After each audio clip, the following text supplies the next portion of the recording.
Welcome back, Juventinita, to the second part of the podcast with Farrukh. I hope you enjoyed the first one and were able to possibly leave some comments, feedback, criticisms, and I honestly, though, hope that you enjoyed it. And now the second part is going to be released, and we kind of get into a whole bunch of different topics, the state of the club. We have a casual debate on Ronaldo, whether the transfer was worth it or not. And then we kind of touch on some personal stories about the meetup group that is associated with San Francisco, as well as a kind of moment where we discuss the brilliant work of the Last Dance documentary and how we would like to potentially have some moments of in Juve history that we would be able to recreate. And I think it was pretty interesting to hear. But I again thank you for all the support, and I hope you subscribe, and yeah, if anyone wants to be joining on the next podcast, please send me a DM on any of the platforms I've mentioned. But yeah, I would really appreciate it. Thank you for all the support again, and I hope you enjoy the second part.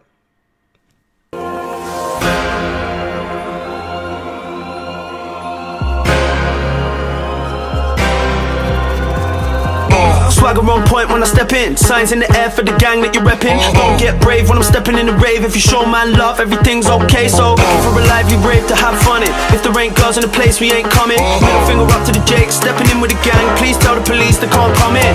Show me a salute, that's gang. Pure love for the crew, that's gang. Don't chat shit if you ain't gonna bang. Just show man a sign if you're down for the gang. Show me a salute, that's gang. Pure love for the crew, that's gang. Don't chat shit if you ain't gonna bang. Just show man a sign if you're down for the gang.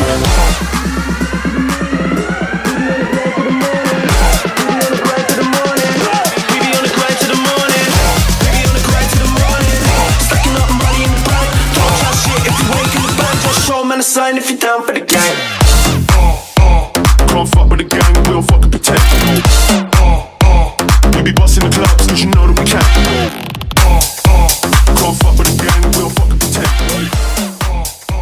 Still rocking the shows. Yeah, how do you feel in the direction of the club? I know it's kind of a big question to Yeah, ask, and I know it's just a podcast, but like, kind of, what are your thoughts yeah, on the club's direction? yeah. I mean, I feel positive about it, and I can definitely see both sides to the argument.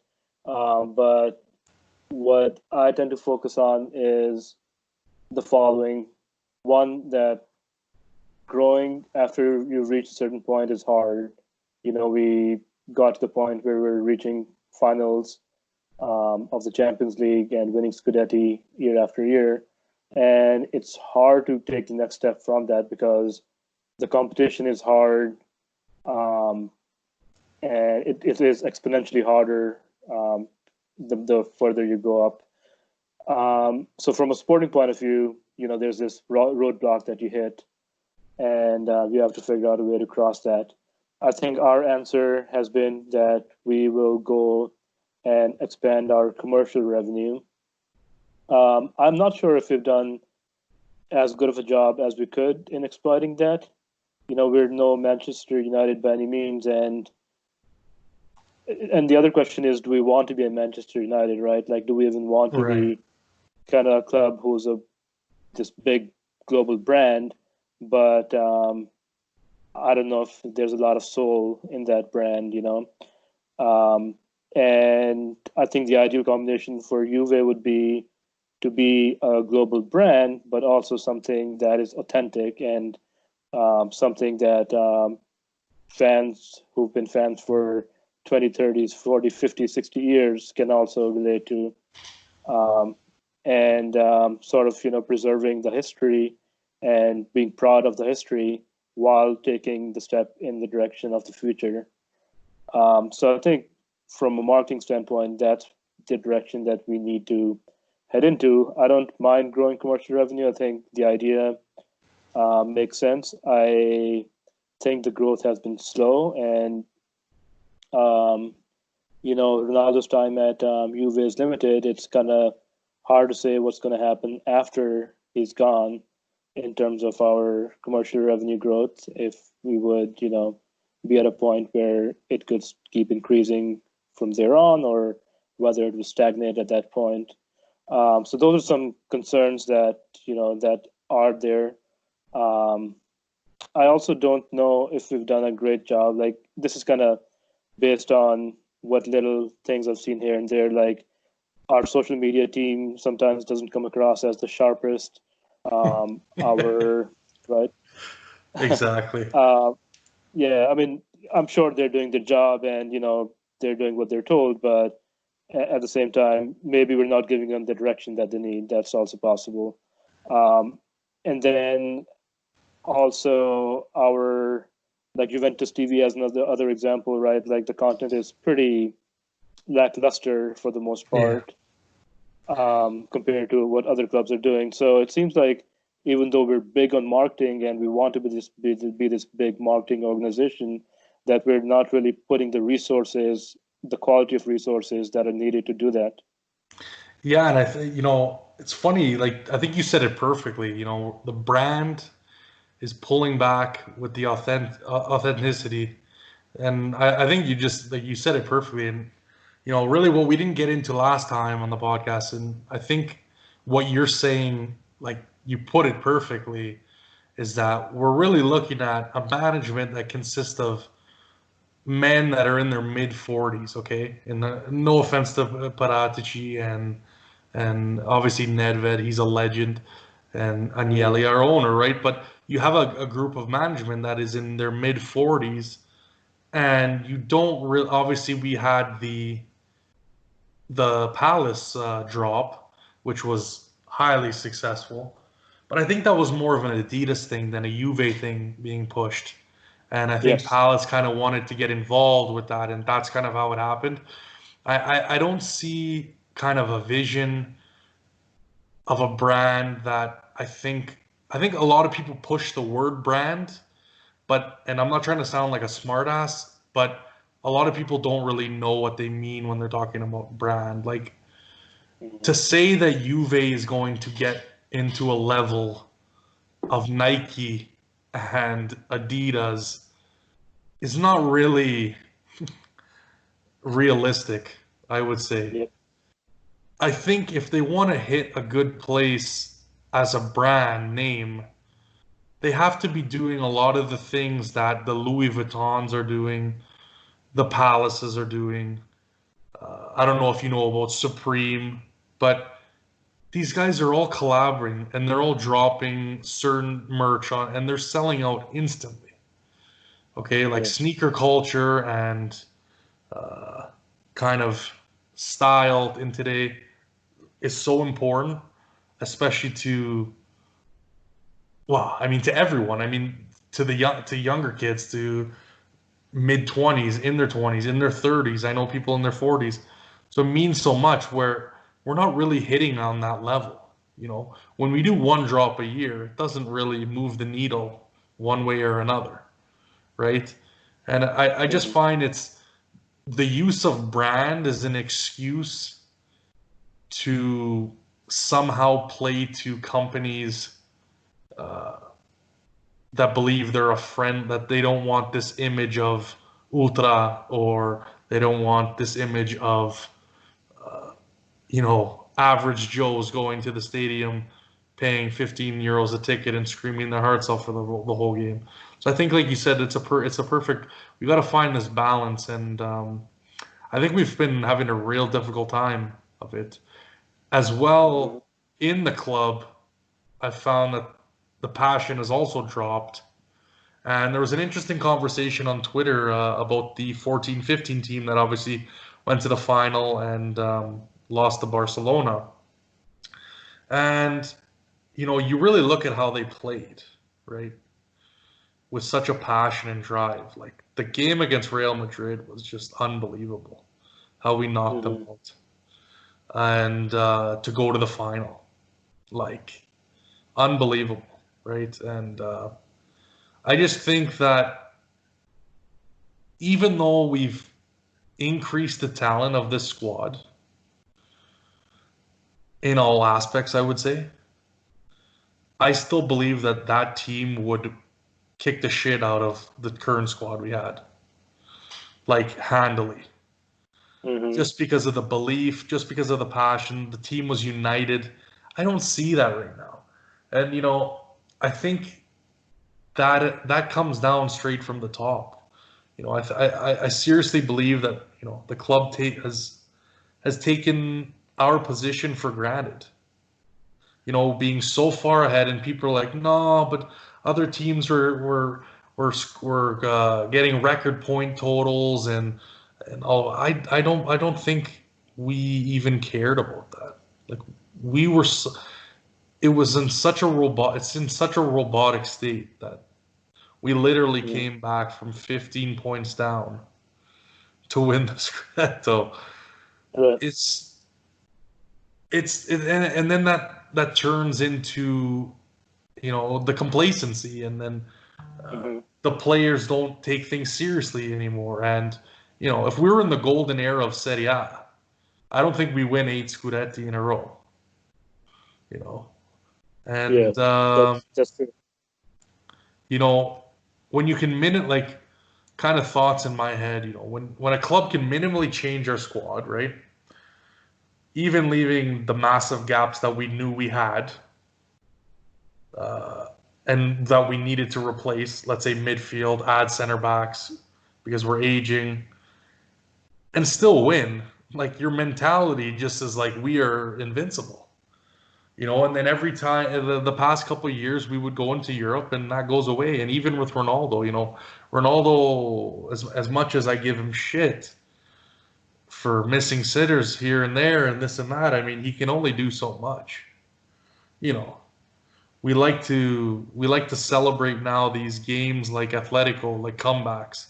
That's the new thing. We're not celebrating winning the title. We're celebrating a comeback against the team, and you know we had a lot of advantages in that game. I think a lot of people like to forget being at home, Atletico sitting back the whole game, but like I said, that his presence and us being able to be lucky by just putting out mediocre performances only goes so far. And I find the reason why there's so much like kind of backlash back and forth on Twitter is because people don't realize how close it could have been for us losing Scudetti if the league was a lot better. It's Yeah, I agree with that. That and that's where it's like, well, why are you criticizing we won? And it's like, well, if we're in the Premier League right now, we're definitely not sitting in first place the way we've Yep. been playing. Like, and that's kind of the point that I don't think gets across enough is that we're barely going through the motions. And I mean, again, there's different opinions. Some people believe that, some people don't. Hey, you can think but that's just how I feel. And the club that wanted to be run like a brand and then tried to pull like this authentic culture into it that doesn't align, and then goes back and forth when it pleases. And that's kind of how I feel. If you want to be a brand, Yeah. act like a fucking brand.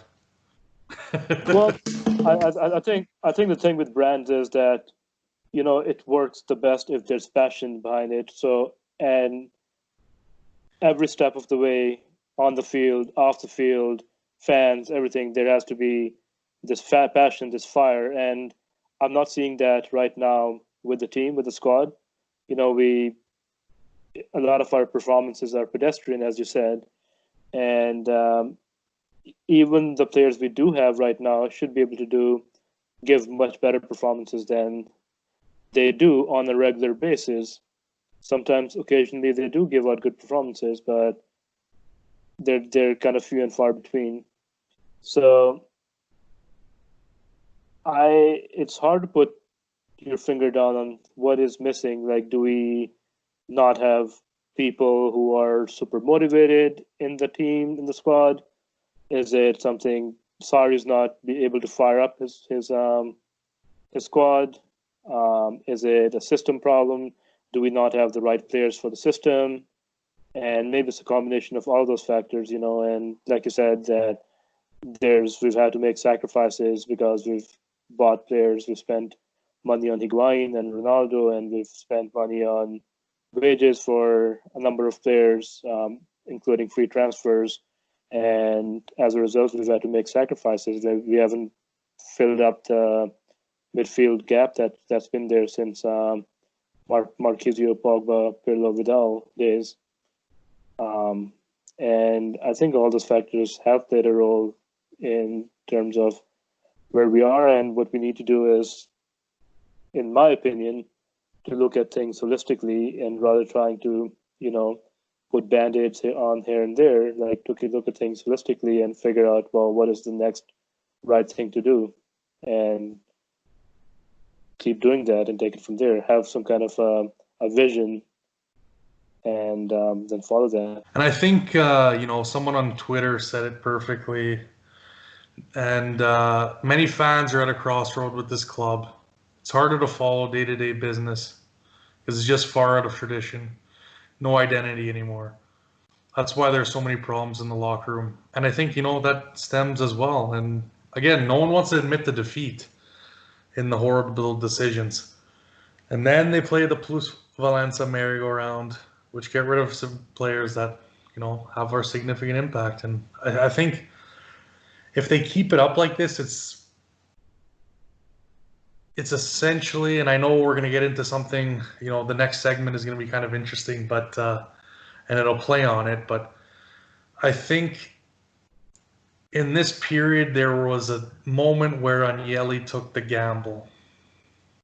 Yes. And that was with Ronaldo. He went all in, to use a poker saying. No, he did. He definitely did. He went all in, and now the cards lay as they are. And again, I think there's places where we can improve, but all of these different things that are changing, right? Like coronavirus situations, less revenues coming in. That plays a heavy toll, and then again, it compounds with the errors that you make, right? So I think there's a lot for Juve to learn, and again, the main thing I think with all fans are we just want to win the big trophies, and we want to get there in the best way possible, right? I would, if we won this way, I would have no problem. If we would won with Ronaldo in our first season, I would have no problem. We want to win the trophies, but when there's glaring errors and you see it and nothing's being done, it just really frustrates the hell out of me. To be honest. Yes, that is understandable. That is understandable. But I think now we will. I wanted to do something interesting. I found that every time that I was on a podcast, on another podcast, which I had a great time on, but we didn't really get into full, I would say, not full, but really in-depth looks on certain things. So kind of what I would like to have done is talk about the Ronaldo transfer. And I know we're kind of talking about the state of the club and how things are. So I think we should kind of debate on whether it was worth it or not. And I know a lot of people are saying, whoa, calm down. But just to start off, I want to say I think Cristiano Ronaldo is a phenomenal player, once-in-a-generation player. And I think there was a lot of optimism on both camps, ours and obviously the CR7 fans, going into the first season. Personally, it looked like an uneasy relationship, at least at the beginning, and obviously kind of start of this season. And it's obviously been debated if the impact has been enough. So hopefully we'll be able to get over the line and win multiple CLs with Ronaldo. I mean, that's my hope. That's every Juve's hope, Juve fans' hope. But I think, I do have a differing opinion on how much this deal really has been utilized by Juve. So just hear us out, or hear me out at least. I think you're more of an even. What I really like about you, Farrukh, is you seem to be a really even keel guy, whereas you look at you don't waver too much in your and you're very precise in like what you think. Whereas there's a lot of people who like to say they're even keel and then go tell fans off that they don't know anything because they're in the the opposite opinion of how the club wants to go and whatever decision is in discussion. But just a disclaimer before I hurt any Ronaldo fans' feelings, please like, subscribe, and follow. Any Ronaldo fan that is disheartened by the facts is more than welcome to come on the podcast and have a chat. No questions asked. Just send me a DM on my socials and we will set it up. So just a little disclaimer before we get into this, because I know there's going to be some flack after this, but I think there's a lot of good CR7 fans out there that get the game and are willing to go back and forth, but a lot of the time, the ones that you deal with on social media are just a one-way track, and they don't want to hear any of it.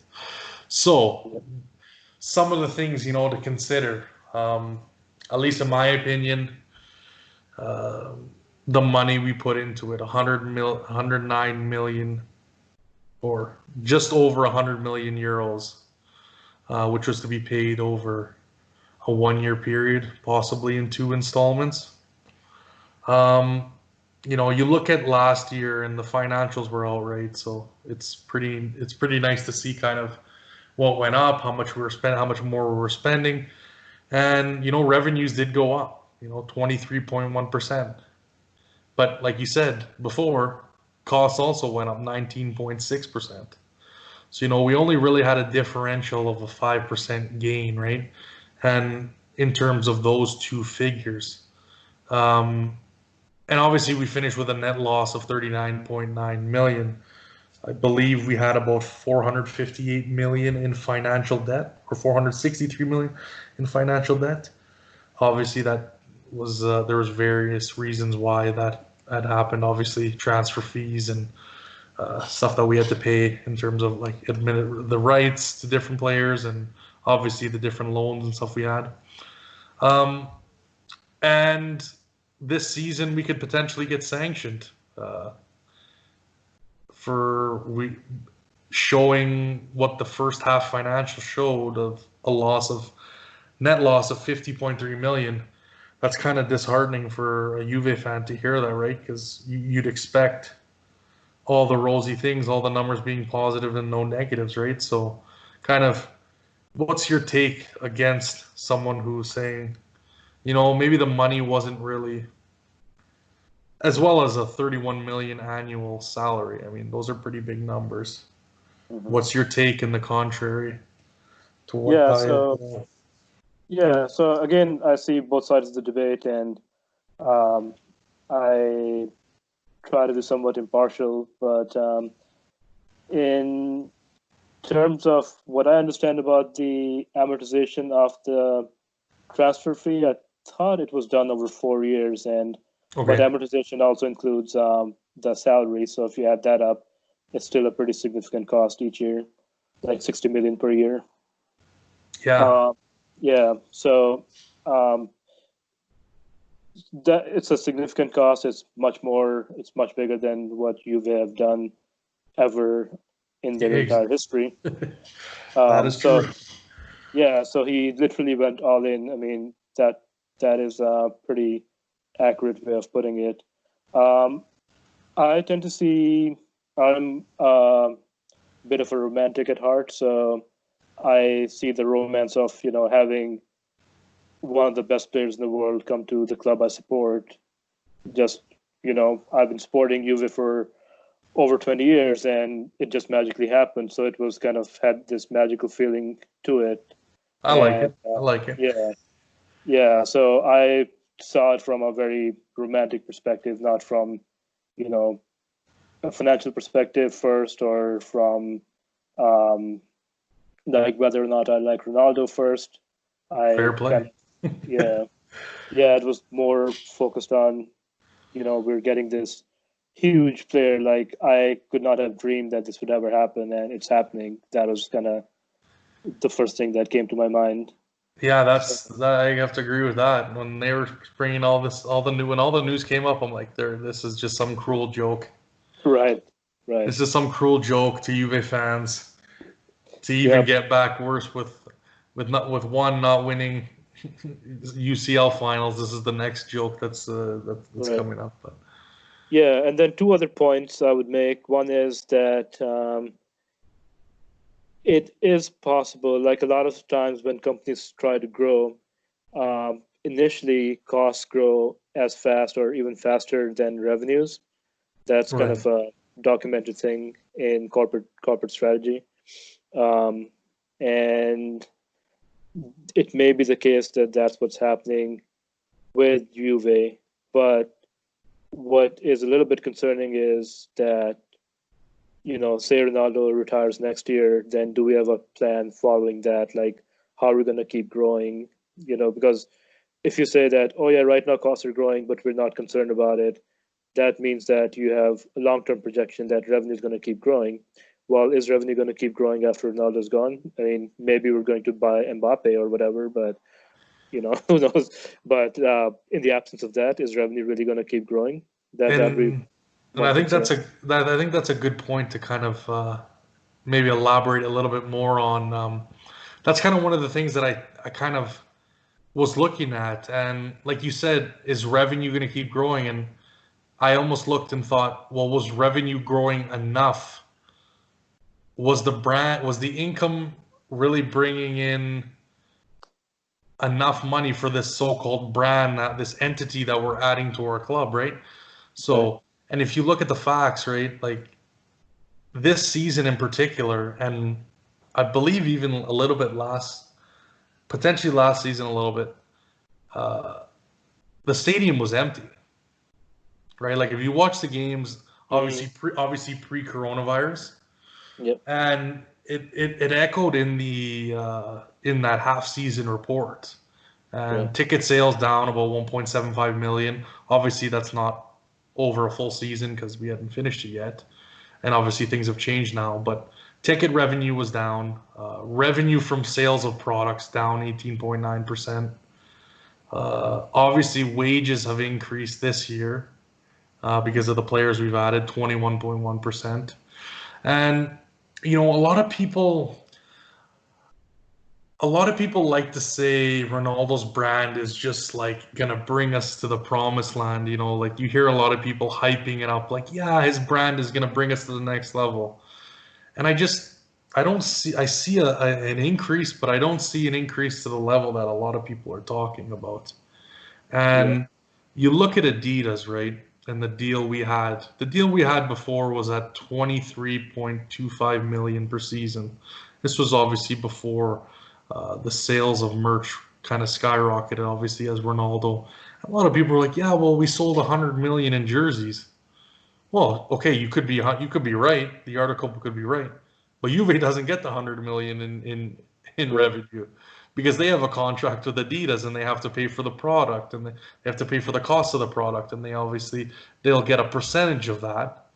And that's why in 2018 we saw a bonus of 15 million, and obviously then we had a subsequent renewal of a contract, which I believe goes till 26-27, season 26-27.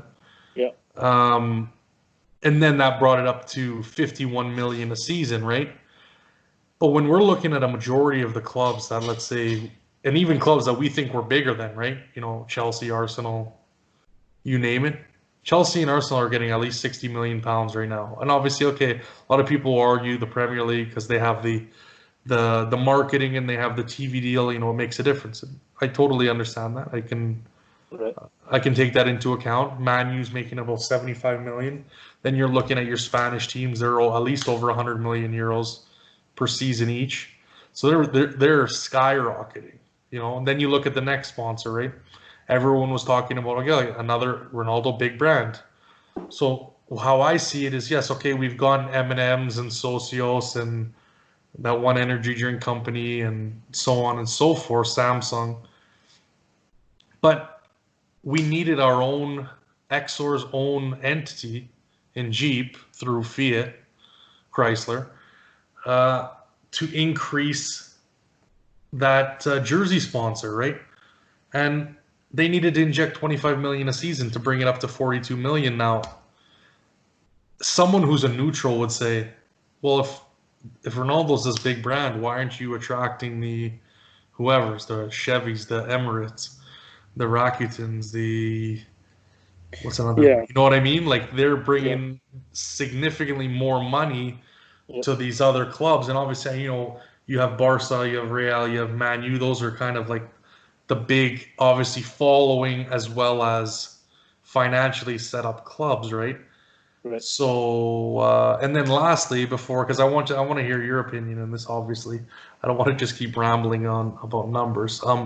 And then you look at the stadium sponsorship deal, and obviously clubs like Real and Barcelona are now talking about bringing in possible sponsorship for their stadiums because they have a lot of financial debt. Apparently, some people were telling me Barcelona has about 600 to 800 million or 900 million in financial debt, which again, Juve has about 300 as well. Don't kid yourself. That's a lot of money too that we are floating on the books. But we only really, everyone was kind of gung ho. Oh, look, Allianz is giving us more money. Well, it really only worked out to 2 million extra a year for the naming rights. And to be honest, I'd rather be called J Stadium than Allianz Stadium, personally. And I would have liked to have seen us kind of get up to that upper echelon, and like you said, in the coming years, if that revenue drops, let's say, and those fans go, which I'm hoping they don't, I'm hoping they stay in our Juve fans. But if that revenue goes, then what happens, right? Then we could be in a world of hurt. So we're hoping to build, like you said, bringing in Mbappe, bringing in some young talent that maybe we don't know of yet, but that's kind of where, I don't know, a lot of people are asking for an extension. I don't see that being the case for me personally. But anyways, your comment on kind of the financials, the brands, stuff like that. Yeah, so I think there are two factors. So for the first one, let's do a little thought experiment and let's assume Ronaldo left Real Madrid and started playing for some club in Hungary. Not to pick on Hungary, but just for the sake of argument. Right. And let's just imagine what kind of impact he would have there. Probably pretty small. So I think one of the problems we're dealing with is that Italy is not England. Italy is not Spain. We don't have the global branding, marketing, viewership, all that stuff that these other leagues have. And that kind of restricts the impact that Ronaldo can have on our financials. And that's something that management should have known. And, if they didn't, then that's their fault. But that's kind of an obvious thing that, the Italian league does not have the same following and the impact is going to be a little bit muted. It's not going to be a full impact. The next thing that I'm not sure of is whether I just don't know what we've done in terms of our second tier management. Like, do we have people who have the experience to run a modern global brand? Oh yeah, exactly. That's do we have like an ex Manchester United, like super, like somebody who's a whiz kid or whatever, right? Who can do something revolutionary or has done something revolutionary or is like the best in the field. Do we have those kind of people in these positions? We should, but I don't know if we do. And I think it's kind of, it's unfortunate to say, obviously, but, you look at our president, right? And, and obviously the president of Fiat Chrysler or Exor, not Lapo. Alcan or John Alcan, yeah. So, Lapo is very cool, by the way. Not to put any disrespect on their name, but they kind of walked into an inheritance, if you know what I mean. But So it's not like we are looking at the innovators that were Gianni Agnelli or his predecessors, right? It's Yeah. not I mean, obviously they've been taken care of, and I think they were under the wing of influential people, but I don't think a brand such as Fiat Chrysler is something that really stands out as something that is not successful, but I find that you want to Innovative. be, yeah, exactly. It's kind of something where it's your Ford, it's your general brand, it's your nothing creative. It's not your Ferrari. It's not Yeah. your, you know, and like you look at Ferrari and how they have their management and their design team, you know what I mean? So it's very specific. Obviously there's oversight, but I don't think anyone fucks with Ferrari's implementation from that sense. Right. They're left to do their own thing. So if we kind of bring it now, obviously we've talked about brands and finances and stuff like that. How do you see him on the pitch? Because I know there's varying opinions, and certain people like where he is, certain people like the attention he brings. Obviously, where he fits on the field and how he fits kind of with the group of players we have. So kind of where do you see him? Do you like where he's slotted on the field? Do you have a problem with some of the things he does on the field? Obviously, a lot of people are going to bring up free kicks, but yeah, what do you think about his what he brings? Obviously, at his age now, being 35. Yeah. So and I think he likes to conserve his energy, so you don't always see him charging up and down the field. You see him kind of saving his energy and trying to focus it in important moments or near the end of the half or near the end of the game. That's at least what I've observed and read about a little bit in terms of how he tends to approach his matches. Um, I I think he has scored maybe 41 goals in 52 matches. I don't have the stats in front of me, but I remember seeing that somewhere recently, which is a decent enough record. I think he could probably do more, and I think in a sense that our team is designed to support Ronaldo, but I also don't think we have the right team to support Ronaldo and either. Exactly. So so there's that, and we don't have like we were talking earlier, we don't have a team that is really coherent anyway. For sure. We have too many square pegs in round holes kind of thing going on. I have that written down right here, so you read my mind.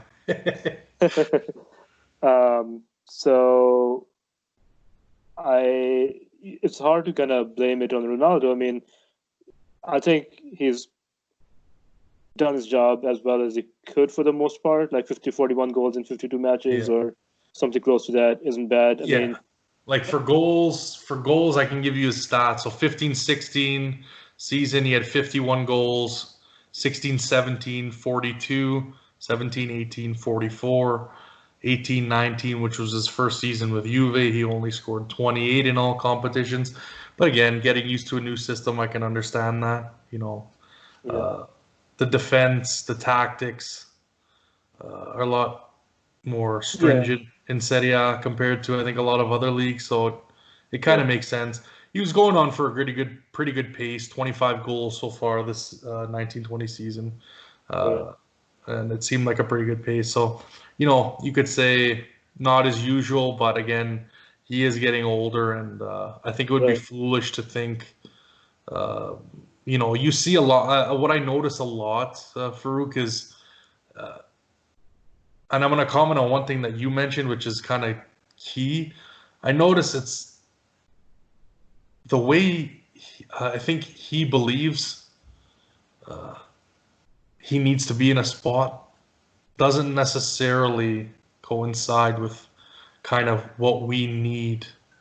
And like you said earlier, and as a Juve fan, he conserves his energy. So as a Juve fan, watching players that would kill on the pitch, that would give 190%, to me that was always odd because I'm looking at a guy and he's sitting at the half circle and I'm like, we're pinned. Yeah. We're pinned in our side and I'm like, why are you not giving 150? It's just something I don't know personally like I said as a longtime Juve fan, you watched all these players that are like busting their ass every game, every minute. And it's in terms of a player who's smart enough, that's played long enough in Ronaldo, realizing, hey, I might not need to exert as much energy in this moment. And again, it's kind of just a mind kind of a mentality thing of something that maybe Juve fans are used to or not. I definitely do think, though, I think just the way he sits in our formation, it just unbalances everything. Mm-hmm. Because he's given he's given different duties, obviously, compared to the rest of the squad. And I think when you're in a team that needs to be as compact, as unified, as together as Juve always needs to be, I find Ronaldo doesn't really have the stamina to be able to do that anymore. And sure, you could say he's a freak in the gym. I don't kid yourself. He could probably run laps around me. I can tell you that much. But and you definitely notice him losing a little bit of a step against defenders. And I mean that's just natural. I know Ronaldo fans want to like try and hide that, but I mean the guy's getting older. You know, Tom Brady's getting older. He can't throw the ball as far. He can't throw it as accurate. I mean, he's still the best in the game, or he's still at the top, but you know, you do lose things, and people need to understand that. You know, that's natural. You know, just like Del Piero was losing it in his legs, and you know, all the greats, it happens. So I think, to me, it's a little bit out of sorts where he was really catered to when he was at Real Madrid, and I think they built it that way. And you know, when you have a guy that comes in right away, and this is where I believe Juve got it wrong. We bring in a guy like that who we know is going to need a lot of service, and we're going to need to have a really great midfield. But like I said, they gambled with, well, we've had a really good team, and we've been to the finals, and we almost came back and beat Real Madrid the season before, barring a stupid penalty, right? That everyone will talk about. But I think we'll be able to do. We should just be able to slot them in, and it'll work. And I find a lot that's kind of a ass backwards idea, because if you look at all the teams that have won, they're carefully constructed in all the positions. You look at the buildup of Real Madrid, all the players they bought at great prices. Like, I can say this, I don't know how many times, but they built predictively of what they needed, and they brought in the guys that they need, and essentially built a super team. And then you look at Klopp. I mean, he really hadn't done anything for about the fourth year, which is when they won the Champions League, and that's kind of when it all came together. You know, all the pieces fit. Everybody knew exactly what the hell they were doing, and it almost happened like that with Juve. You know, obviously we played a really great Barca team. We played one of the best Real Madrid teams in the finals too, right? Like we were talking about earlier. But once you go through that, and then the mentality switches, you can't start gambling because you financially put yourself in a horrible position, in a position that maybe you weren't ready to be. I think they tried to financially bring ourselves in a spot that wasn't too bad, but was still in a bad position. But if, let's say, we go on to win the Champions League in the first year, we look like geniuses kind of thing. Yep. So, and I think if, let's say, in a year, we're playing well and we can capitalize, let's say, like 100 million, just to kind of get to the final end of my point. You know, if in a year we're we're in a good spot. Let's say we could win the Champions League this year. That would be awesome. And we could, let's say, move him to PSG for an Mbappe or a lot of money or some great young players or a lot of money that's going to find us some really good players. And we build through Dybala, who's consistently been the best player this season. Why not make that decision, right? So, again, I would love to have seen 4 years in a row of just dominance. I just don't think we were set up in that way, and that's kind of what's hindered Juve going forward. It was too fast, too soon. Yeah. Right? Yeah. So my thoughts on that are, or those points are, Ronaldo's position in the squad. So there's obviously he has sort of a free role and he doesn't need to defend a whole lot, and which is fine. Like if he is told, or if the agreement is that he's going to save his energy for sprints and for headers and whatnot, then that's what it is. As long as the team is being adjusted for that, and that's part of the reason why I think Matuidi becomes so important in covering his tracks, and sometimes Alexander as well, or both sometimes. But I think in terms of Ronaldo tends to. The other thing he contributes is his. He seems to have this attitude, right? Like he wants to go forward, he wants to push forward, Right. he wants to attack, and we see Which I in many like. cases, yeah, the team is kind of sitting back, right? And Bonucci likes to sit back, for example, like deep, Right. and he's trying to make players go forward and kind of waving them on, and that you would think is more in line with what Sarri's trying to do too. So I think he's trying to do that on the field, and I don't see the results that often, but he keeps trying. So I like that aspect of it. Like he seems to kind of. You asked, how he's dealing with the players and squad. He seems to have, I kind of I like to see him patting everybody on the back, and when players are coming out of the tunnel, he's chatting to everybody, things like that. I think those are good signs that he's not the captain, but he's a leader in the squad, and he has the experience and probably has a good amount of respect from his teammates.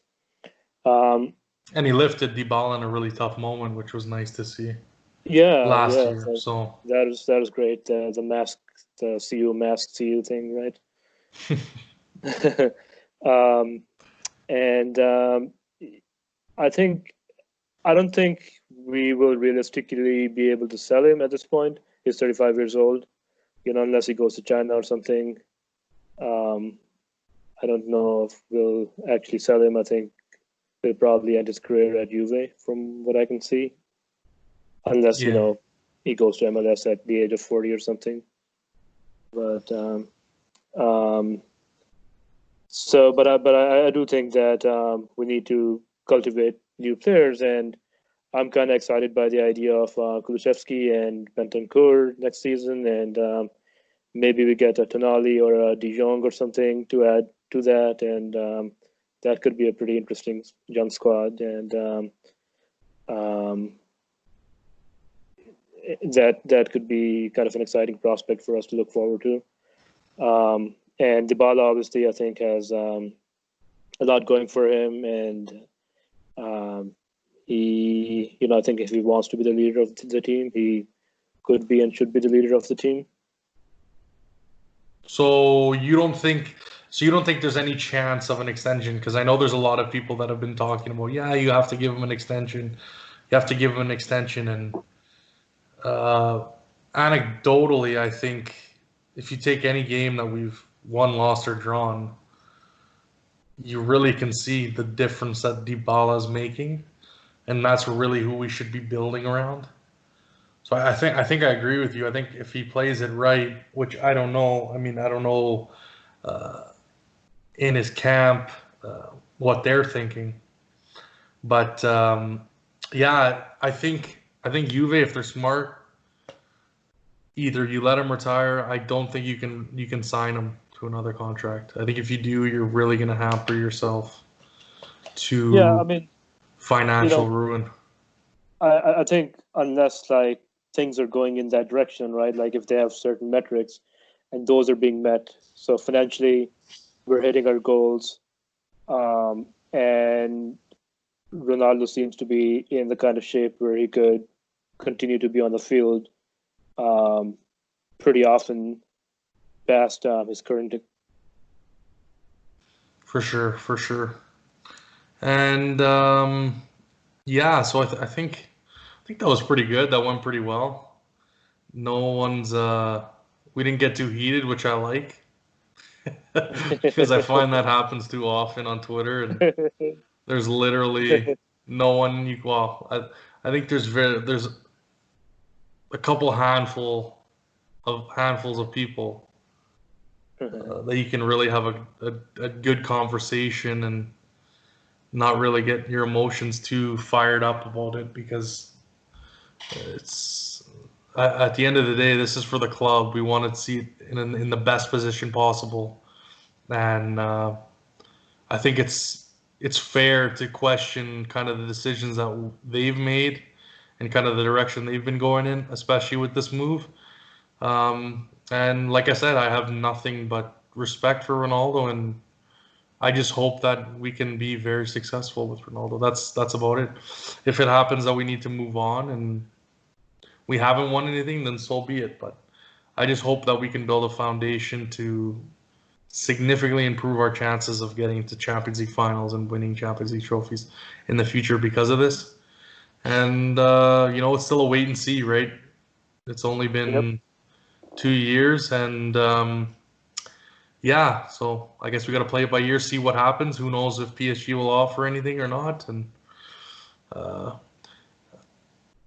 I think that's a good segue to get into, how Juve Twitter has been. And, I kind of had a frank discussion with Al about how I kind of felt at the end of last year and the beginning of this year. I just kind of want to get your opinion on how you take it. I don't know how long you've, obviously we've met on Twitter and then obviously have talked quite a bit on the WhatsApp channels and Discord and whatnot. But how did you get involved with Juve Twitter and kind of maybe go through how you feel then, kind of some tough spots we've been in, and obviously to today. Yeah. So I think I've been on Juve Twitter probably around the time that Ronaldo news broke, and I Oh, started great! following his day. You came at the perfect time. Yep. I mean, so like I said, I've been a Juve fan since '99. So 21 years by this point, but only started following Twitter at that point, so just under 2 years ago. And I saw all sides of it, and that kind of explains the name I chose, Juventus Armchair Supporters Group.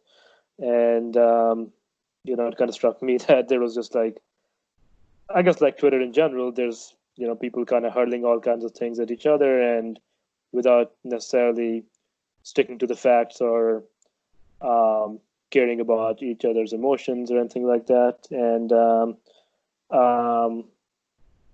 I initially started making this as a little bit of a parody account, but then over time, it became a little bit more serious. And but then I got more involved. I started to realize that Twitter is one way to have a conversation, but it can also be pretty toxic. And I started developing communities on WhatsApp and Discord, etc., where people could really engage with each other on a more regular basis. Um, and Twitter is,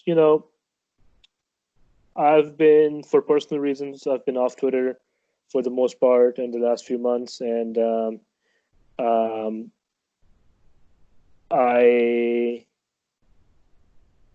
do miss it to some extent, but it's also You know what you're getting into. I know what's going on. You know, it's like following the news. Like you don't really need to check the news every single day or every single moment. Do you You really can want to kind of open that can of worms kind of thing? yeah, yeah. So I um so it, I think it's Twitter in general has that thing right where people can hide behind the keyboard and say all kinds of things and act really courageous, whereas in reality they're being cowards and they're they're just hiding behind the keyboard literally and behind the screen. And I tend to see that behavior a lot on Twitter, and turn off. And you know, it I find my emotions getting affected in a negative way because of stuff like that.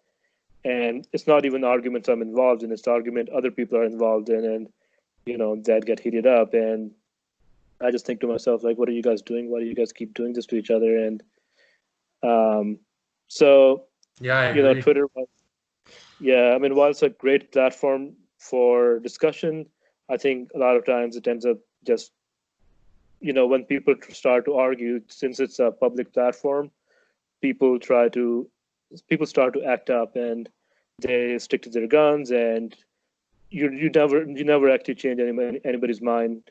You know, it's Yeah. just kind of an exercise in futility. And then I think a lot of like, there's a lot of tribe culture that exists Yeah. in terms of certain groups and the minorities of certain decisions. And I find like you'll go on and it's essentially just the certain people with certain opinions have it one way, and then you'll have everyone else even trying to have a discussion, and it automatically turns into a shit show Yeah. where you see people liking comments and it's just like, okay, sure, maybe you're 100% right on this, but it's like, then you really think about it. Are you just liking it because so and so is saying this, or are you liking it because you actually believe in what the hell they were actually saying? And, you know, then the context thing, I know me and Al talked about this last time, but, you know, you're never getting perfect context. And that's what I hate about Twitter. Yeah. You could think someone is slandering you and someone else reads it and they think it was a perfectly normal question. So a lot of the time it's just opinion. You don't, and again, it's not like you're face to face like we are, and being able to talk something out. So you really you can't you can't fulfill what you want to say in those. The only problem I have, and kind of the thing that I wanted to get into this time is, you know, we see a lot of these bigger accounts, right? And they are obviously have been here for, I would say, the longest, right? And do you believe that they have like a real responsibility, especially using the Juve name in some cases, like to not necessarily feed into not liking certain opinions and whatnot, and just essentially, if you're a news channel, give the news. Don't take an opinion on something and then feel bad about it because there are fans that have the opposite opinion. So, Mhm. what do you think? Yeah, I think it's a tough balance. I think, and I can see, um, if I were a major account, then occasionally I may want to comment on something and add my own opinion. But for the most part, I may be reporting the news because that's my bread and butter. But if I were more invested in something, I may give an opinion on that. Um, I think that it's hard. It's like you know being a mini celebrity, right? Like For sure. think when I think about a celebrity and they have paparazzi following them, it's not a thing I can relate to because that doesn't happen to me. But I can understand that may be annoying to us, to somebody who's looking for privacy. I think same thing for um, a major Juve account where, you know, if they say something and people come after them, then they may see it as personal attacks, even though they realize, they understand that Twitter is that kind of an environment where things can get toxic and people are going to disagree with you, and if you're putting yourself out there, that could happen. So I could say myself saying, "Hey man, you knew that this was going to happen, so what are you complaining about?" Or I could see, "Yeah, I kind of sympathize with you because nobody should be treated like that." I like It's it. kind of, I like your straightforward demeanor. Both ways, you have it both ways.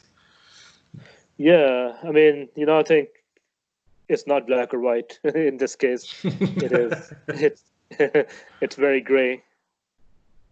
Yeah, I mean, the only thing that kind of like really, not that it annoys me, I always find that, I don't know if it's because of Juve or because of being Italian or whatnot, but I just find that there's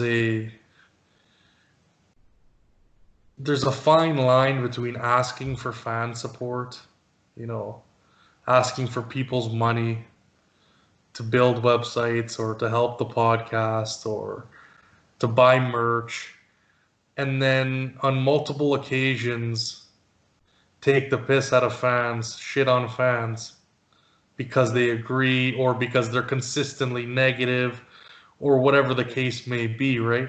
Maybe, I don't know, I like to stick with the minority, and, I don't like when people are, you know, taken advantage Yeah. of, or what's the word I'm looking for? Just kind of, I don't like when people are bullied in a sense, right? So Yeah. I just find that, it comes to a point where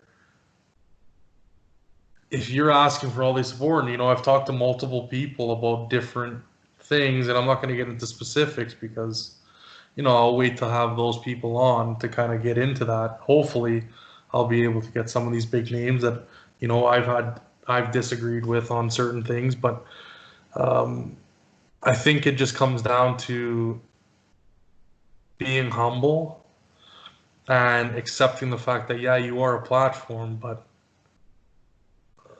that ego can only go so far. And telling Yeah. people that I've been a Juve fan for 30 years, so I think I kind of know a lot of things about it, but what the hell do you guys know? I don't think there's any need for that. And Yeah. it just, to Yeah. me, I was watching, and I don't know if you've seen it, Westworld, this show on HBO, Oh, love and it. Love it. I love it, right? But I found in the third season it kind of was very straightforward, and there was a lot of criticism at the end. And I found some. I always go on Reddit, right? And I was kind of like, well, I wanted to see kind of what the reaction was after the season 3 finale. I'm not going to get into it and spoil it for anyone, but you know, there was kind of a couple key things that I read, not, but just kind of things that stuck with me. Someone posted, art is not above criticism. Our opinions of a work of art exist regardless of what the artist intended. Your love of the show doesn't not entitle you not to hear criticism of it, much less assert such entitlement over entire subreddit. So that profoundly stuck with me, just Mhm. looking at it in terms of the Juve sphere. And, you know, it's also perfectly understandable for people to be pissed off after investing so much of their time, love, money, whatever, into, in this case, was a series, and some people thought the writing went to shit. So, I mean, and another comment was, you don't have to pretend everything is fairy cakes and rainbows. Go live in a dreamland if you want that. And I think that's, you're going on a social platform and then not expecting that there's going to be a diverse group of opinions, and to Yep. somehow try and silence. And as much as, I mean, people are going to say, no, I didn't mean on doing that. It's one thing in the thread, but it's another thing when someone comes in the DMs trying to squash things. So I just find it's like a two would just be you always. Stop trying to play a certain game, and if people don't like each other, that's fine. But I just I I don't think we can really. There's a lot of times where the conversation is just, it goes to a place that it shouldn't go to, like consistently either handing in your Juve card, you're a fan of another team XYZ, or what I've heard is you're part of the worst 1% of fans, and then after you call them out for being an asshole, the defense mode comes on, and they say, I think you can get past this part of name calling. You don't need to get angry about feeling different about a topic. And that's what's getting thrown back to me. So that's just some shit Right. that I see online, and it's hilarious because you're like, you really tried to flip the script in terms of, okay, we're having a decent conversation, and you're trying to sling. So, and then, you're getting these accounts with big numbers, and you basically can't even get a full argument, or you can't even get your thoughts in because it's just literally just smashing likes and smashing like bullshit statements after it. So, I mean, Right. Yeah, I think that's partially the nature of Twitter because I see the same thing happening with non-Juve accounts. Like with some other accounts of other Italian teams that I follow, and it things get heated and amplified on Twitter, and then that carries to podcast, and people say things on podcast that maybe they should not be saying, and that kind of has its own repercussions.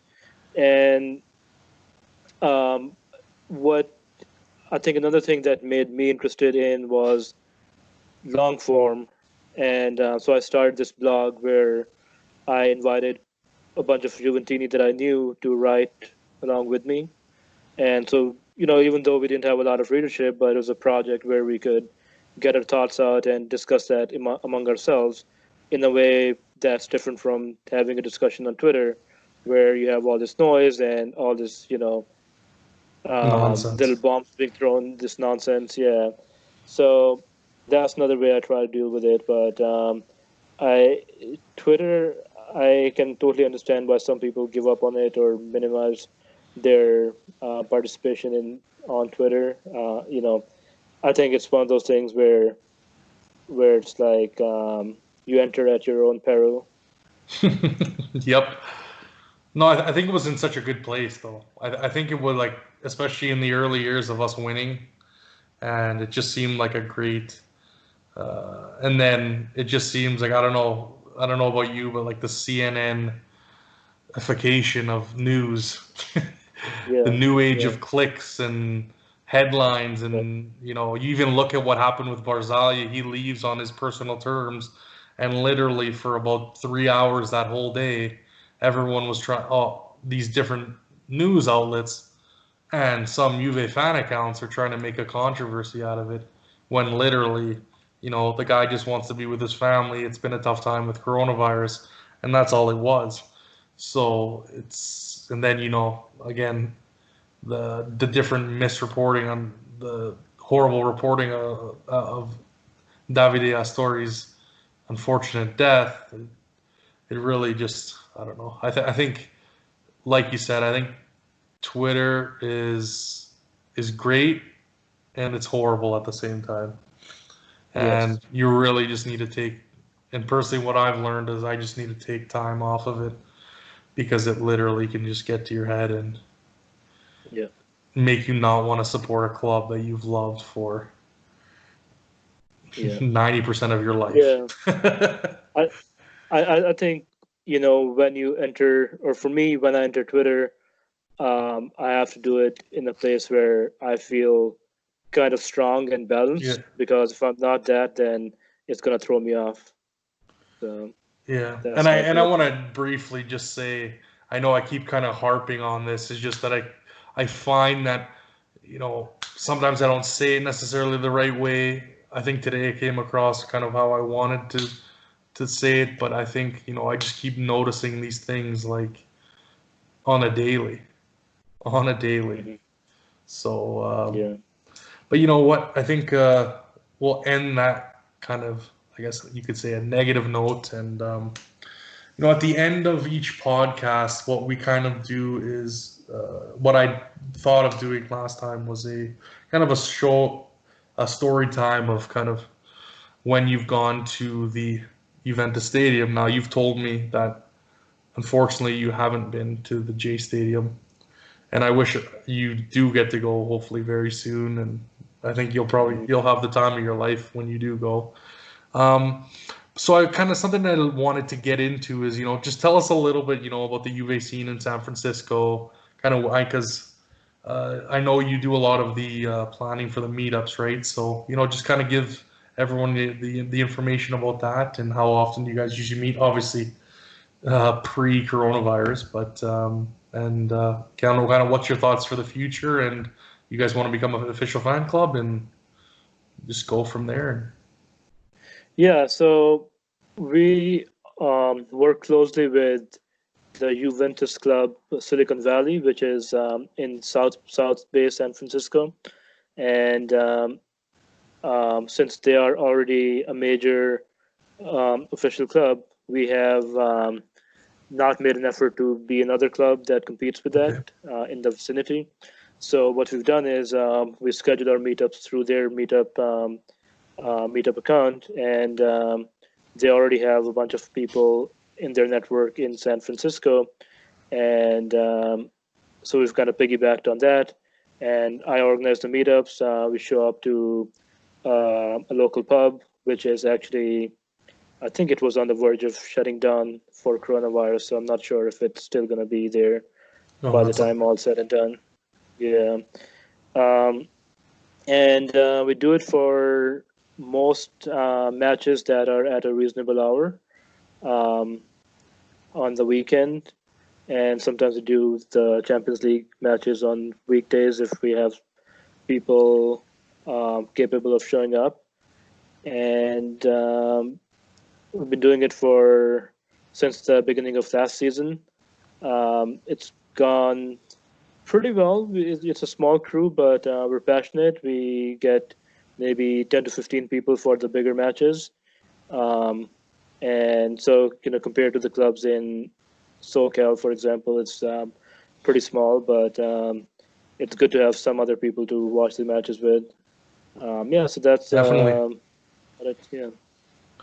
Yeah, no, I think that's great. That's a great initiative. So, do they have their own meetups, or do you guys kind of all meet together with the Silicon Valley? Or is it kind of far? Obviously, me and a friend Yeah, were in the Bay Area, and it's quite a drive. I didn't think even where the 49ers play in comparison to yep, where San Francisco is, right. it's quite a drive. So they kind of do their own thing, but Yeah. you kind of message through them to get as many people as you can. Correct?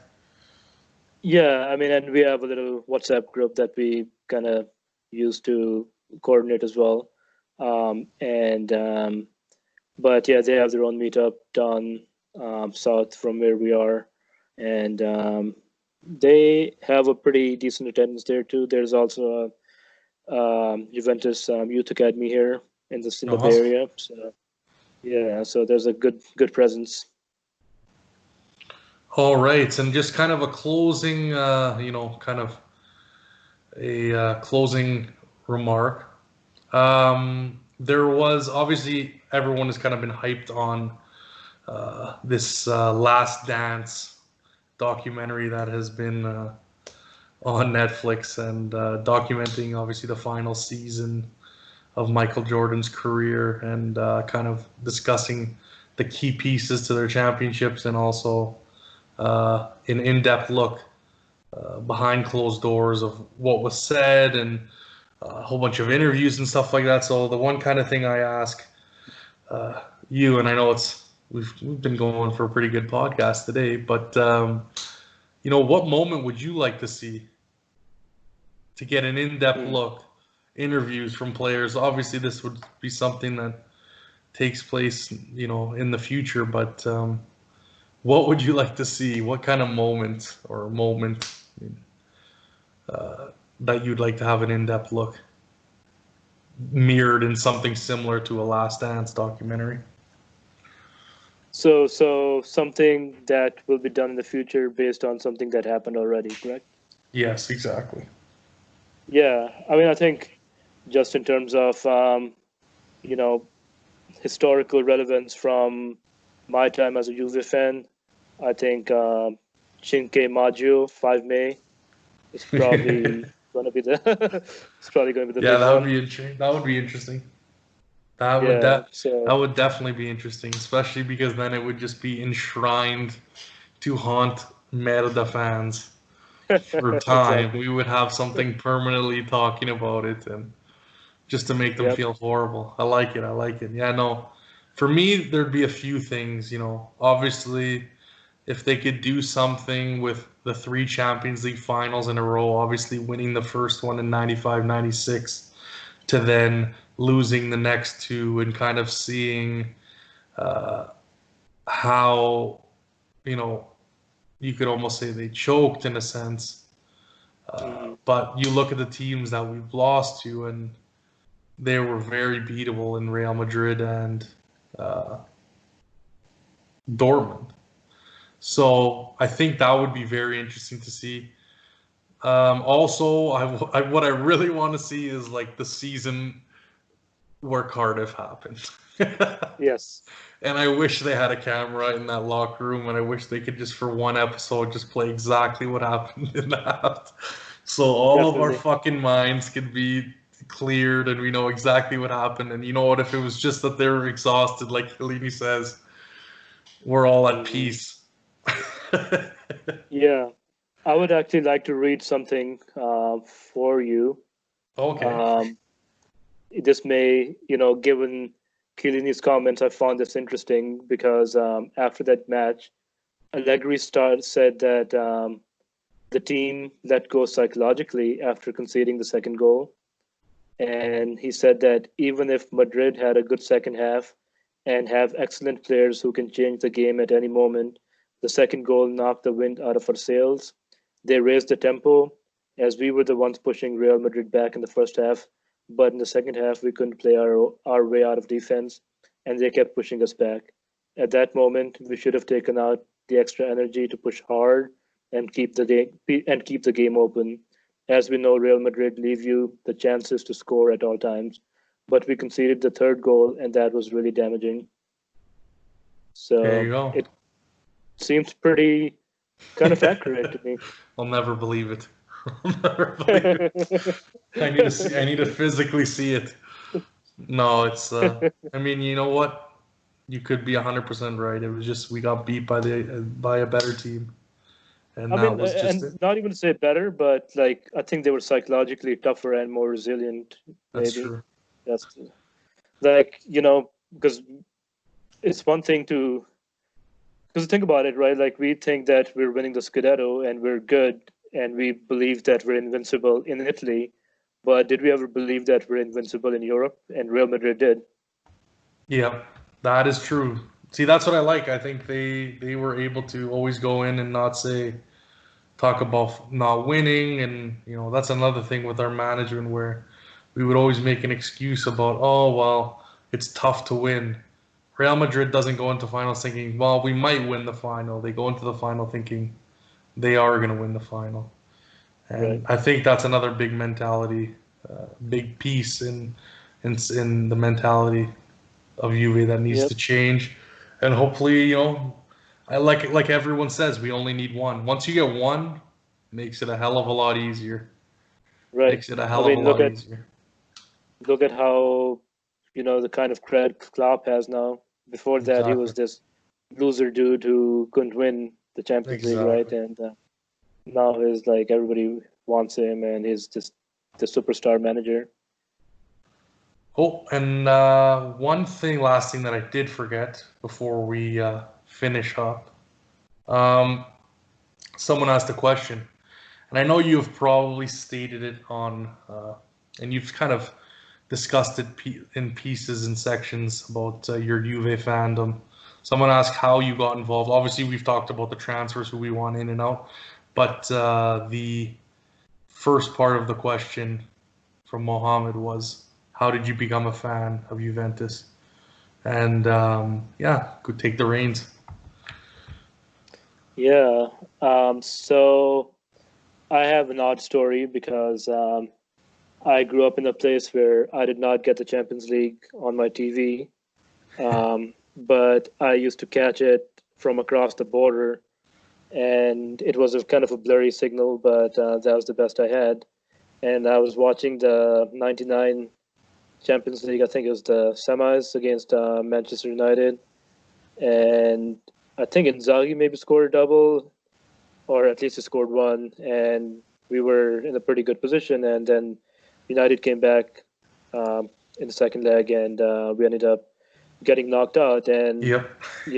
I just kind of felt bad for the team. I felt kind of this weird attraction toward the team, towards the kit, toward the name, and that led me into starting following them. So then I started following them in the papers. Then a little bit later, the Ronaldo R9 came to Merda, and but even though everybody was kind of expecting him to break all the records and everything, it was Del Piero and Inzaghi who were scoring even more, and Juve was still, this really strong team, and I liked that because I thought that it's not about just star power. It's about having a strong team that works together, and I like it.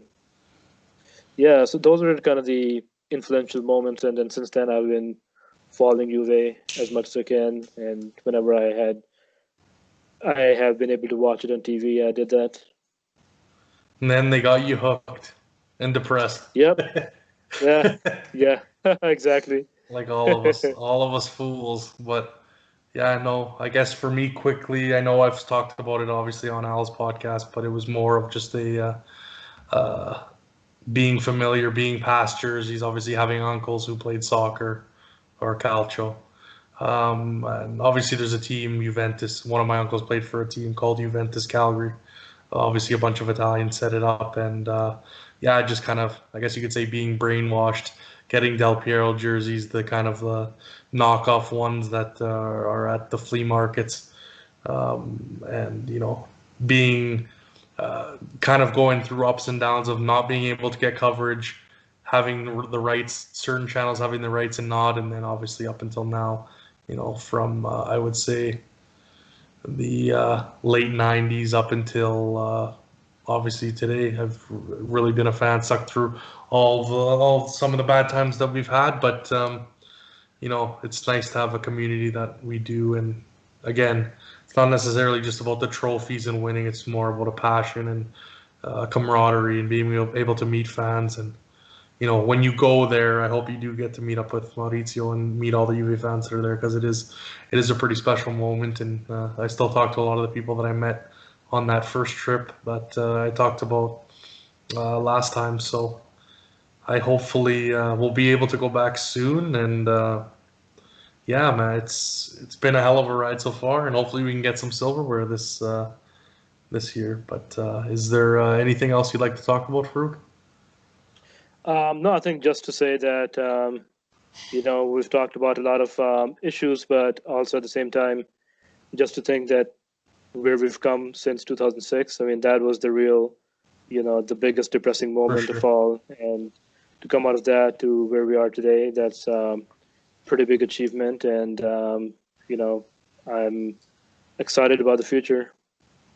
Yeah, no, me too. And I'm really I was really excited to hear that we're getting back to playing this season, because it's been really dull. Hockey's obviously been, the NHL's always been announced, and hopefully I'm assuming NBA is going to get in there. But being able to see Juve again, even without fans, is going to be a lot to cheer about. And I think a lot of people they're going to feel a lot better than kind of the dull months that we've had, that have just passed. So now we can see the end of the rainbow, and hopefully that's topped up with a tripleta. And anyways, so I think for the most part, I'm going to put the details of the WhatsApp group. Like I said, if anyone hasn't been invited or not, please DM me or Farrukh. Obviously, his socials are at Forza Piemonte on Twitter. And for me, channels to reach me, obviously my personal account at Daniel Negro on Twitter and Instagram. And as well, my main podcast channel now, Juventinita, at Juventinita DAL, which were my initials. If anyone was wondering why that was the choice, someone for has that name. on Twitter and Instagram. So hopefully I'm going to be able to post this tonight on YouTube as well as SoundCloud now. And yeah, stay tuned for iTunes, Spotify, and Google Podcast. And obviously stay posted to Twitter for any additional content that I'm thinking of making. And there's been a lot of talk on some different ideas that we're throwing around. So at the end of the day, it was thanks again, Farrukh, for coming on. I really appreciate it. You've really supported me and been someone that I've enjoyed talking to on all these different social platforms. But I appreciate you coming on. Fine Forza Juve. Yeah, that's a wrap, guys. Fino alla fine, Forza Juventus. Ciao.